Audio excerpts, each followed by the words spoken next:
Hello everyone, and welcome back. Tonight, we're diving deep into the shadows, into those quiet corners of the world where logic unravels and fear takes root. I've gathered 4 stories for you, tales that have been whispered from one generation to the next, each more unsettling than the last. These aren't just campfire tales. They're glimpses into the darkness that lurks just beyond our understanding. So turn down the lights, get comfortable, and prepare yourselves. These are 4 of the scariest stories you've ever heard. Our first story takes us to the desolate, windswept plains of the American Midwest. It's called the Harvest Man. In the late 19th century, small farming communities were isolated, miles of empty land separating one family from the next. It was during one particularly harsh autumn that the legend began. They say a lone figure would appear on the horizon just as the sun began to set, a tall, gaunt man silhouetted against the dying light. He never came closer, just stood there, watching the farmers bring in their final harvest. At first, people dismissed it as a traveler or a trick of the eye. But then, strange things started to happen. Livestock would go missing, tools would vanish from locked barns, and unsettling symbols, woven from corn husks and dried stalks, would appear on front doors overnight. A chilling sense of being watched crept over the communities. Parents would hurry their children inside as dusk fell, bolting their doors and shuttering their windows, whispering prayers that the harvest man would pass them by. The true terror, however, came with the first frost. On the night the ground hardened and the last of the crops were declared lost to the cold, one family in the community would simply disappear. There were never any signs of a struggle, no broken windows or forced locks. It was as if they had just vanished. The only thing left behind was a single, perfectly woven corn doll sitting on their empty dining table. The other families would find the abandoned farmhouse a silent testament to the harvest man's visit. They said he wasn't harvesting crops. He was harvesting families, taking them away to some unknown, dreadful place. The legend served as a grim reminder that when you live on the edge of civilization, you are never truly alone.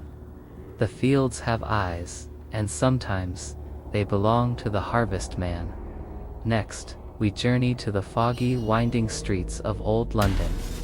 This story is known as The Echo in the Alley. It centers around a young messenger boy named Thomas in the Victorian era. Thomas was known for his speed and his uncanny ability to navigate the labyrinthine alleys of the city, even in the thickest pea super fogs. One night, he was tasked with delivering an urgent message to a doctor on the other side of town. The fog was so dense he could barely see his own hand in front of his face. As he hurried through a particularly narrow and notorious alleyway called Whispering Close, he heard footsteps echoing behind him. Thinking it was just another late-night traveler, he quickened his pace. The footsteps behind him matched his speed, step for step. A prickle of fear ran down his spine. He started to run, his own footsteps clattering loudly on the cobblestones.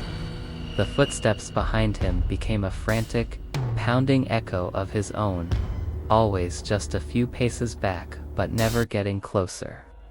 Terrified, Thomas didn't dare look back.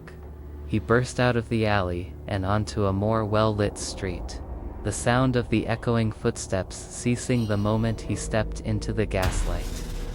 He delivered his message, his heart still hammering in his chest. On his way back, he chose a different, longer route, avoiding Whispering Close entirely. But the experience haunted him. He started hearing the echo of his own footsteps in quiet places, a phantom sound that no one else could hear. He grew paranoid, constantly looking over his shoulder, his health failing from lack of sleep. They say the alley had a dark history, a place where a man was chased and met a violent end. His restless spirit, they whispered, was cursed to forever chase anyone who ran through his final resting place, an eternal echo of his own terrified flight. Thomas was never the same, a living ghost haunted by the sound of his own fear. Our third tale comes from the dense, ancient forests of Japan. It's a story about a place, not a person or a ghost. It's about the Jukai, the sea of trees. This forest, growing at the base of Mount Fuji, is famously known for its eerie silence.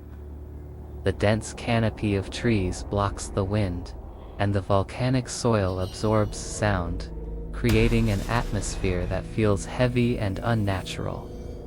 The story is called The Compass of Whispers. Legend has it that deep within the Jukai, there is a small, hidden clearing where the magnetic field is inexplicably warped. Compasses spin wildly, GPS devices fail, and even the most experienced hikers become hopelessly lost. But it's not the geological anomaly that makes this place terrifying. It's what you hear when you're there. They say if you stand in the center of this clearing, you begin to hear whispers on the edge of your hearing. At first, they sound like the rustling of leaves or the sighing of the wind, but as you listen, they form into words. The whispers are the lost thoughts and final regrets of the countless souls who have perished in the forest. They speak of sorrow, of loneliness, and of a deep, unending despair. The whispers are said to be hypnotic. They promise a way out of the forest, a path to peace. But they lie. They lead you deeper into the tangled woods, turning you in circles until you are exhausted and disoriented. The whispers feed on your hope, drawing you further into the forest's embrace until you become another lost voice. Another whisper added to the chorus, forever trapped in the silent sea of trees. The most frightening part is that the whispers are said to use the voices of your own loved ones, making their call almost impossible to resist. For our final story tonight, we return to the modern era, to something that could happen to any of us. This story is known as The Wrong Number. It starts with a woman named Clara, who had just moved into a new apartment. One evening, while unpacking, her phone rang. It was an unknown number. When she answered, there was just static and what sounded like faint, labored breathing on the other end. Thinking it was a bad connection, she hung up. A few minutes later, the same number called again. This time, along with the breathing, she could hear a faint, rhythmic tapping sound. Click, click, click. Unsettled, she hung up and blocked the number. She tried to forget about it, but a sense of unease lingered. Later that night, as she was getting ready for bed, she heard a sound from her living room. It was a soft, rhythmic tapping. Click, click, click. It was coming from inside her apartment. Her blood ran cold. She grabbed her phone to call for help, but her hands were shaking so much she dropped it. As she fumbled for it on the floor, she saw a notification, a new voicemail. Her heart pounding, she listened to it. It was from the same unknown number she had blocked. The message was just a few seconds of silence, followed by the same labored breathing and the distinct sound of tapping. Click, click, click. And then, a low, raspy voice whispered, "I know you can hear me." She realized the tapping wasn't random. It was the sound of someone slowly tapping their fingernail on the lens of her laptop camera, which was sitting on her coffee table, pointed directly at where she was standing. The calls weren't coming from outside. The caller was already in the room with her, watching. 4 stories, 4 different kinds of fear, from the supernatural dread of the open plains to the psychological terror in our own homes. It reminds us that fear is a universal language, and sometimes, the scariest stories are the ones that feel just a little too real. What do you think? Which story got under your skin the most? Let me know down in the comments. Thank you for joining me in the shadows tonight. If you enjoyed these stories and want to hear more, make sure to like this video and subscribe to the channel.